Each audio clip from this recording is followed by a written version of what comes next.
Hi guys, and thanks for taking the time to watch this short video. I want to talk a little bit about some of the topics in Chapter 3, which deal with normal and altered states of consciousness, a huge topic in the study of anthropology and religion and looking at religious practice around the world. So I just want to take a moment to kind of distinguish the difference between normal states and altered states of consciousness.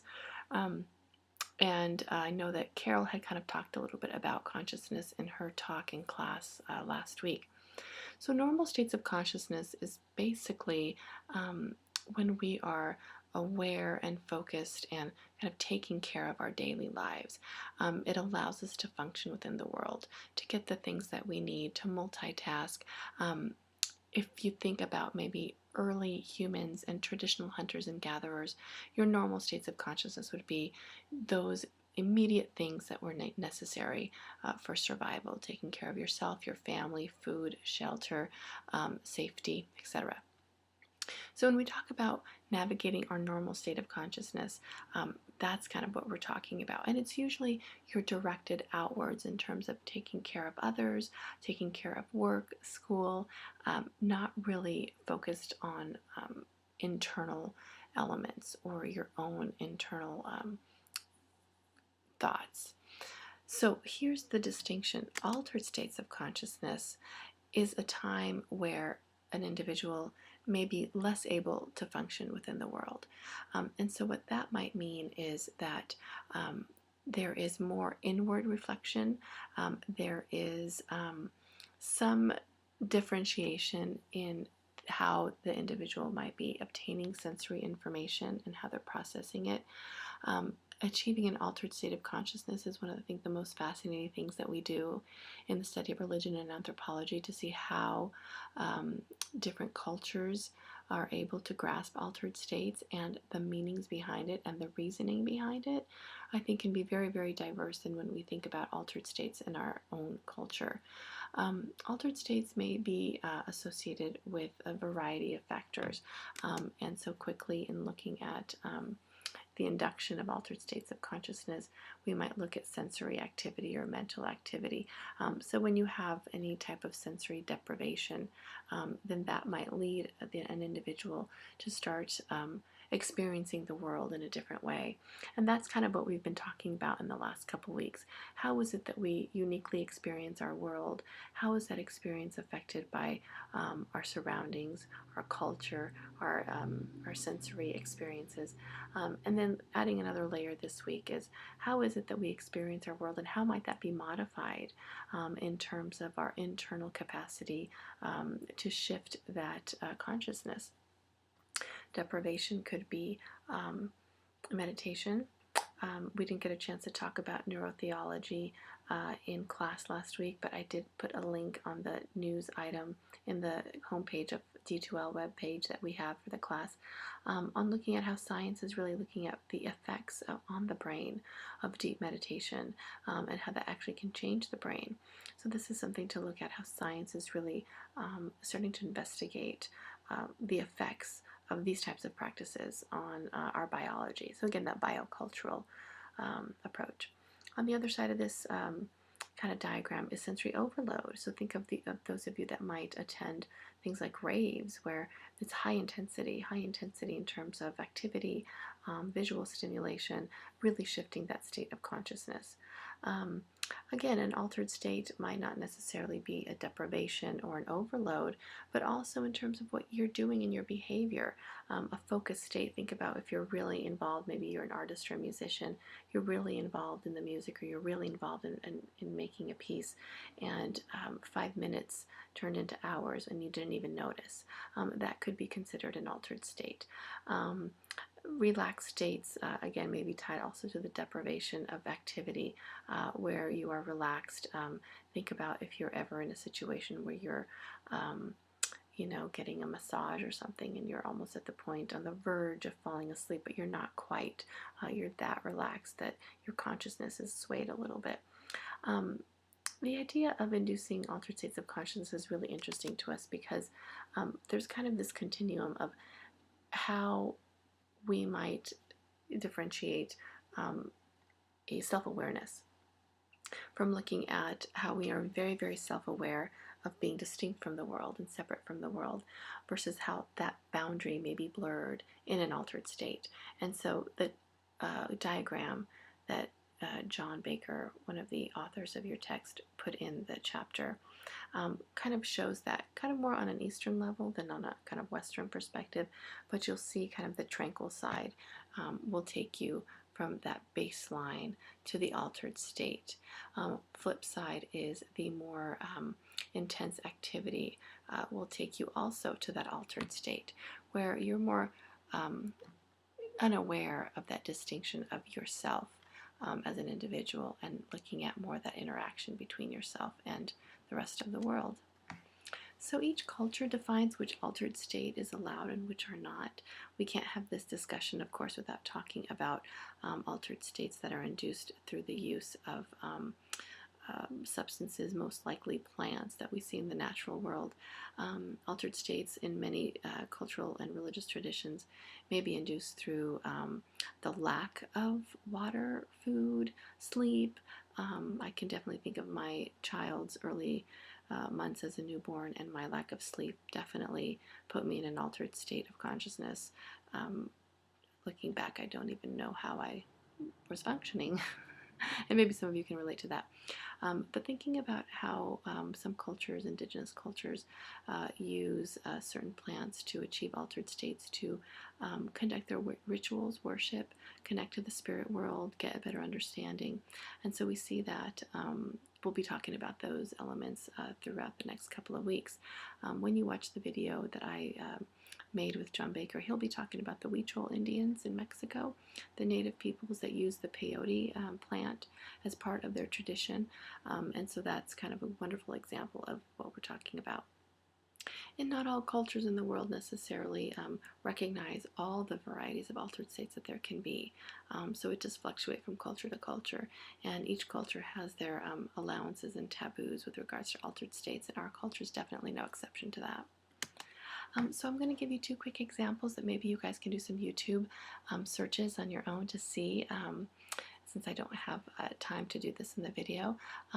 Thinking about how movement is important in establishing altered states. The first example will be more of that heightened sensory influence, and then the second one is going to be the more subdued. So for ecstatic dance and trance is what I'm looking at, situations where the practitioners might be taken to an alternative level of consciousness, of reality, of connecting to the spirit world. We'll look at Sufism in just a moment, but some other examples I thought I'd throw out at you. The Korean Modang, the Korean shamans, often are involved in healing rituals through dance and movement. And then I put a couple of ancient ones for you to think about. The practitioners of Krishna consciousness in the modern day, stemming back through Krishna followers, and a lot of their worship is through chanting, dancing, drumming. And in the ancient world, of course, the ancients like the Bacchus and Dionysus are tied to that as well. So ecstatic experiences is this idea that you can transport your mind, you can have this overpowering positive experience, positive emotion, and make a connection to the divine. And so that state of ecstasy we sometimes encounter in physical pleasure, but it's also tied to spiritual satisfaction. I'm going to take you to Italy for a moment, and looking at southern Italy, which would be kind of this region right here. I'm going to take you to this region known as Puglia, and just kind of consider one of these examples that I want to give you. Talking about the differentiation of north and south in Italy is something that I might spend a moment on. Italy was unified in 1861, but there are many differences in the culture tied to social, political, and economics with regards to cultural traditions, but also to the infrastructure that is lacking in southern Italy.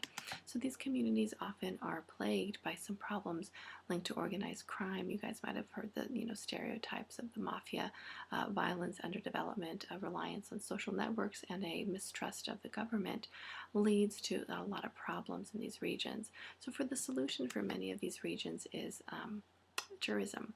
And so the region in Puglia known as the Salento is a place that's really trying to increase their tourism, probably a place you've never heard of, but it's a beautiful seaside area.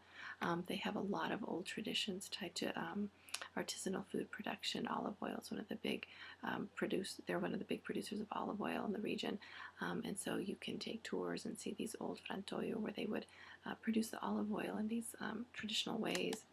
Wine production is also really popular in this region, but I want to focus on Tarantismo. Tarantismo is a very popular summer festival, music festival, dance festival that has really grown in the years and become a really big part of the image of this area.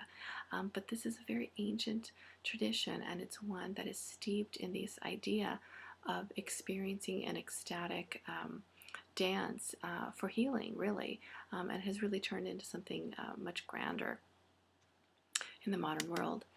It's linked to the Middle Ages, and again, as I mentioned, Bacchus and Dionysus, these kind of ancient Roman and Greek figures that were tied to, excess, pleasure, movement, and all of that.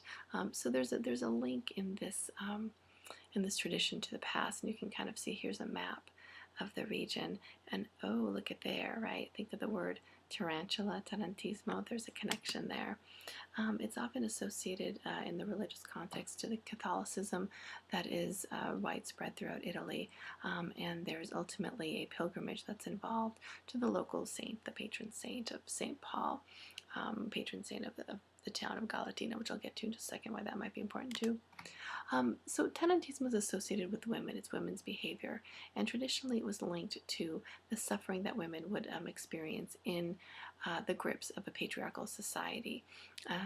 In terms of the work, in terms of the inequality of possibilities to have equal rights, ownership of property, there was a lot of difficulties that women would encounter in their lives. We know this story in many places in the world.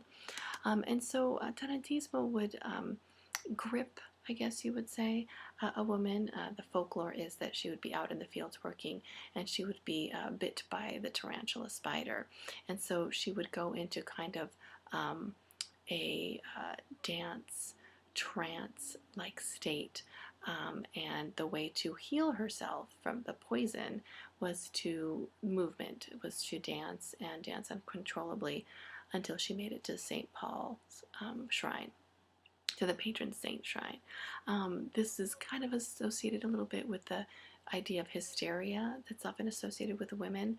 And the interesting thing about this is that the healing, the dancing, is part of what makes this a positive thing for women. The poison of the spider is a metaphor for the poison of life and the suffering of life. And so what's happened is that this story and these events of maybe 60, 70 years ago, 80 years ago, 100 years ago, have been transformed, taking that pizzica style music, the taranta music, which is a fast-paced drum beat, and transitioning it now. You see a lot of modern groups that perform. You see a lot of people that gather and do these dances as a way to release the tensions of struggles of everyday life. So much so that in August, there's a 2-day festival of non-stop music, and people will gather and dance all day and all night. Almost sounds like a rave, right? In honor of this tradition. I tried to do this and it didn't work out well for me. Those of you that know my story, I ruptured my Achilles tendon dancing the taranta dance, but that's another story. Anyway, so let me go to Sufism really quick. Some of you might be familiar with the Sufis, and this is going to be a good example of mystical experiences where you're really tied to a sacred event and a sacred experience that is a positive experience in your worship. Experiencing the ultimate truth of the belief system is a big part of the idea of mysticism. So ecstatic experience, mystical experiences, 2 different ways to think about the notion of altered states of consciousness. So we'll go to Turkey for this example, another part of the Mediterranean, where you'll find Sufism in different pockets throughout the Muslim world, but I'll just focus on the example that's tied to Turkey. And so Sufism is known as the mystical branch of Islam. It is associated with the teachings of Muhammad and the belief in one God. It's similar to Islam, but they worship through dance and song and prayer. And those that practice Sufism are called dervishes in Turkish. Sufism is founded or connected to Rumi, which you guys might be familiar with, kind of very popular poet and writer, and he's known as the spiritual father of the Sufi order of Islam. The Whirling Dervishes, if you guys are, maybe you've heard this and now it's making sense, is the individuals that really do this type of worship. They are completely enthralled in the context of the music that is being played, the traditional music that's being played. And the way that they dance is by whirling and twirling, and they continue on and on and on, putting their arms in the air like the man in this photograph, taking their prayers up to God. So I invite you to maybe do a YouTube search of Whirling Dervishes. I don't know if you can cut and paste some of these links that I have put there for you, but two examples, the Tarantismo and the Whirling Dervishes, I think will be some alternative ethnographic, cultural-based examples for you to look at this week.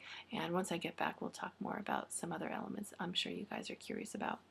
Thanks. I'll miss you guys. I'll see you when I get back. Have a great week. I appreciate your time. See you later. Bye.